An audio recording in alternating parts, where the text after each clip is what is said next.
Everyone's talking about AI these days. AI.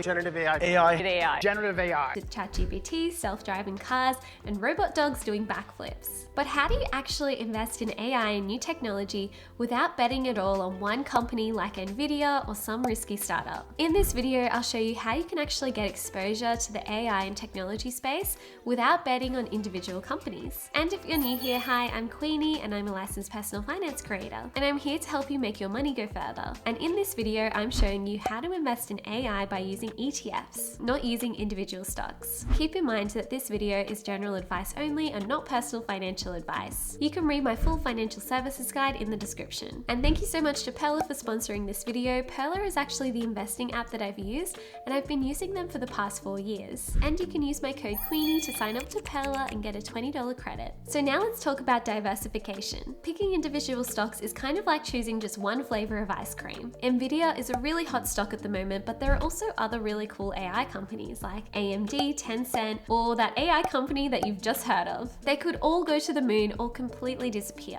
And that's why I personally prefer investing in ETFs, because they give you more diversification. So for example, by investing in one ETF, you also get to invest in Nvidia, AMD, Tencent, Cisco, Meta, and more all in one investment, instead of having to pick these companies individually, which can be quite expensive. There are also different ETF providers that we'll go through in this video. For example, like Vanguard, BetaShares, GlobalX, iShares, and more. These AI ETFs typically hold anywhere from 20 to 2,000 companies, with some broad market index containing thousands of different companies. But keep in mind, since AI and technology is quite a new space, it definitely is on the riskier side of the spectrum compared to a more diversified, broad market ETF that contains a range of different countries and a range of different industries. So that's why when I'm personally investing in some of these more niche ETFs and these thematic ETFs, they don't make up any more than 10% of my total portfolio. And 90% of my portfolio is invested in the more broad market, diversified ETFs. Keep in mind that these ETFs are not recommendations, and it's really important to do your research before investing in anything. So let's go through the top 5 ETFs that give you exposure to AI in different ways. We'll go through some ETFs that are fully focused on AI and some of them that are a bit more broad and focused on technology in general. So the first ETF is AIQ, which is the Artificial Intelligence and Technology ETF. This ETF seeks to invest in companies that potentially stand to benefit from the further development and utilization of artificial intelligence technology in their products and services, as well as in companies that provide hardware facilitating the use of AI for the analysis of big data. The management fees for this ETF are 0.68%, and they currently have 86 holdings in this ETF. The top holdings of this ETF are Tencent, Netflix, Palantir, Oracle, Samsung, Broadcom, Meta, Microsoft, Nvidia, Cisco, and more. And as you can see here, this ETF is more skewed towards information technology companies. And since this fund's inception, it's returned 16.58% per year.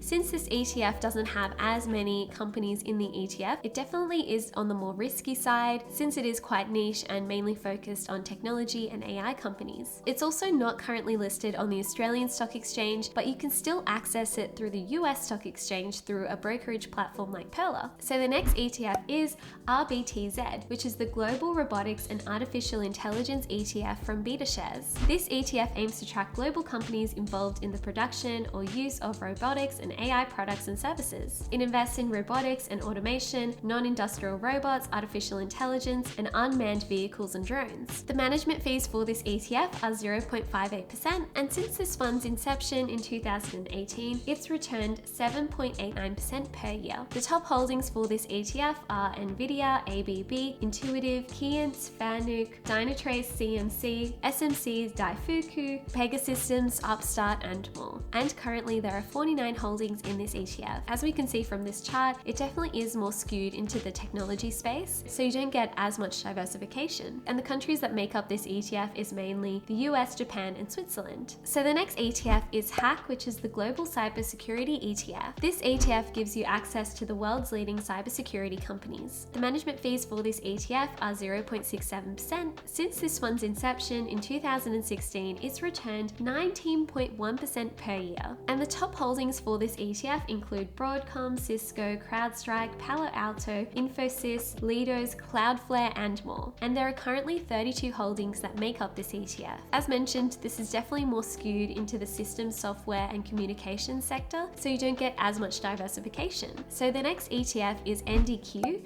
which is the NASDAQ 100 ETF. This ETF tracks the performance of the top 100 companies on the NASDAQ. The management fees for this ETF are 0.48%, and since this fund's inception in 2015, it's returned 19.79% per year, which is really exceptional. The top holdings for this ETF are Nvidia, Microsoft, Apple, Amazon, Broadcom, Meta, Netflix, Tesla, and more. As we can see, it is mainly skewed towards information technology companies. And the next ETF is VGS, which is the Vanguard International Shares ETF. While it's technically not an AI or technology ETF, it does give you access to some of those technology companies, but also with broader diversification as well. So it's a good base for a core ETF portfolio. There's also an ethical version of this ETF, which is VESG, which is the one that I personally invest with. The management fees for this ETF are a lot lower at 0.18% because they don't have a team picking stocks to put in the ETF. It is more of a broad market ETF. And VGS invests in the top 1,300 companies from developed countries excluding Australia, including the US, Japan, UK, Canada, France, and Switzerland. The top holdings for this ETF are Nvidia, Microsoft, Apple, Amazon, Meta, and more. So you still get exposure to some of those big tech companies. And if you invested $10,000 into this ETF 5 years ago, you would have $20,835 today. VESG is the ethical version of VGS. They also have management fees of 0.18% per year. This ETF also gives you access to a broad, diversified range of securities from major developed countries, but it excludes companies that have a specified level of involvement in fossil fuels, nuclear power, alcohol, tobacco, cannabis, gambling, and weapons. The top holdings for this ETF are Microsoft, Nvidia, Apple, Amazon, Meta, and more. If you invested $10,000 into this ETF 5 years ago, you would have $20,186 today, which is actually a very similar amount to the non-ethical version of VESG. Now let's dive into an ETF comparison. So AIQ is the Global X Artificial Intelligence and Technology ETF. The category is mainly just AI. The top holdings are Nvidia, Baidu, Palantir, AMD. The management fee is 0.68%. The dividend yield is 0.29%. There are currently 86 holdings. The performance over the past 5 years has been an average of 16.43% per year. The country exposure is 82% US, and it's currently listed in the US, not Australia. The next ETF is RBTZ, which is the BetaShares Global Robotics and AI ETF. This ETF contains AI and robotics companies. The top holdings are Nvidia, Intuitive Surgical, and Fanuc. The management fee for this ETF is 0.57%. There is a 0% dividend yield. There are currently 103 holdings in this ETF, and the performance for this ETF has been 7.81% per year over the past 5 years. This ETF contains 47%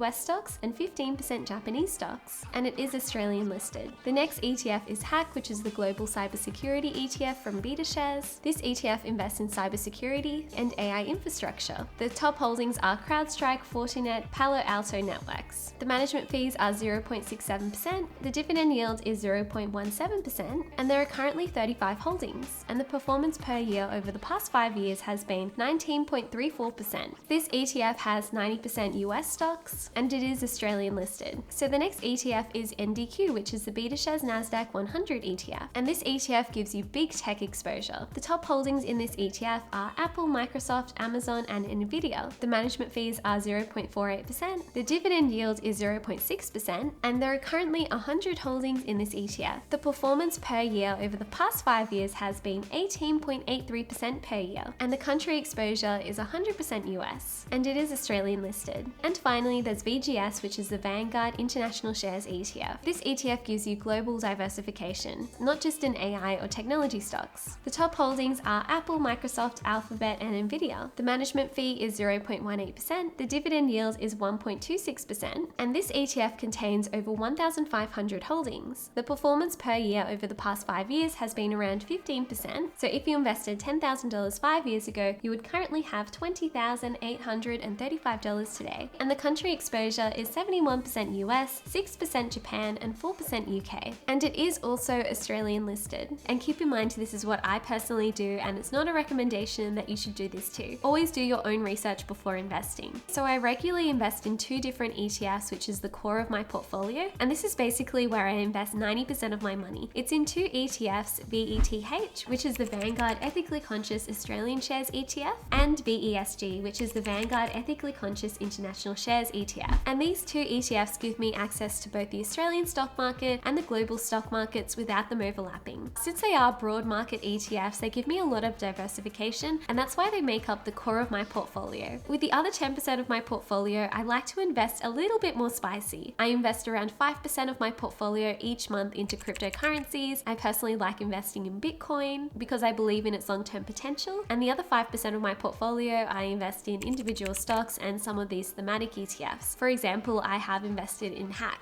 which is the BetaShares Global Cybersecurity ETF. So if you are curious about AI and technology, have a look into these different ETFs or stocks that you would like to buy, but do make sure that you are regularly spreading your risk and not just going all in on one company and one ETF. But before you start investing in these ETFs, here are some things to be mindful of. These thematic ETFs often come with higher fees than broad market ETFs, which doesn't necessarily mean that it's bad, but it does mean that you're paying a bit more of a premium to get this targeted exposure. And just remember, the hype comes and goes just like the acai craze, and who knows how long this trend will last. And the same goes for investing trends. AI is really hot right now, but that doesn't mean it will be like that forever. So only invest in a theme like AI if you really believe in it long term, and don't just jump in because it's trending. Another thing is some of these ETFs are Australian listed, for example, NDQ, VGS, RBTZ, and Hack, which makes things simpler with no currency exchange fees. However, AIQ is US listed, so you'll need to fill out a W8BEN form and convert your currency in order to purchase it, which is a little more effort, but it is worth it if you do want that AI exposure. And you can do all of these things within the Pearler app and invest in US listed investments. Another thing to be mindful of is the potential overlap in these ETFs. And just because you own 3 different ETFs doesn't mean you're truly diversified. For example, NDQ, VGS, and AIQ holds all of the big names like Apple, Microsoft, and Nvidia, so you might unintentionally be doubling up if you invest in all of them. And another thing to mention is currency risk. All of these ETFs are unhedged, which means their performance is also impacted by the value of the Australian dollar. So if the Australian dollar drops, your investments might look like they've grown, even if the actual stocks haven't grown that much. And another thing to keep in mind is dividends and growth. Some ETFs like AIQ and RBTZ pay little to no dividends, but others like VGS offer more regular income. So it's worth asking yourself which one's more important to you. Do you prefer growth or steady cash flow? Or maybe even a mix of both? Honestly, there's no right or wrong answer. It's all about what works best for you. And if you want a deeper dive into more ETF options, you can check out this video up here, which goes through the 6 best high dividend yield ETFs. And don't forget, if you would like to start investing, the platform that I use to invest is called Pearler, and you can use my code Queenie for a $20 credit. And write us a comment below with the word robot in there, just so we know you watched this video all the way through. Thank you, bye! Bye.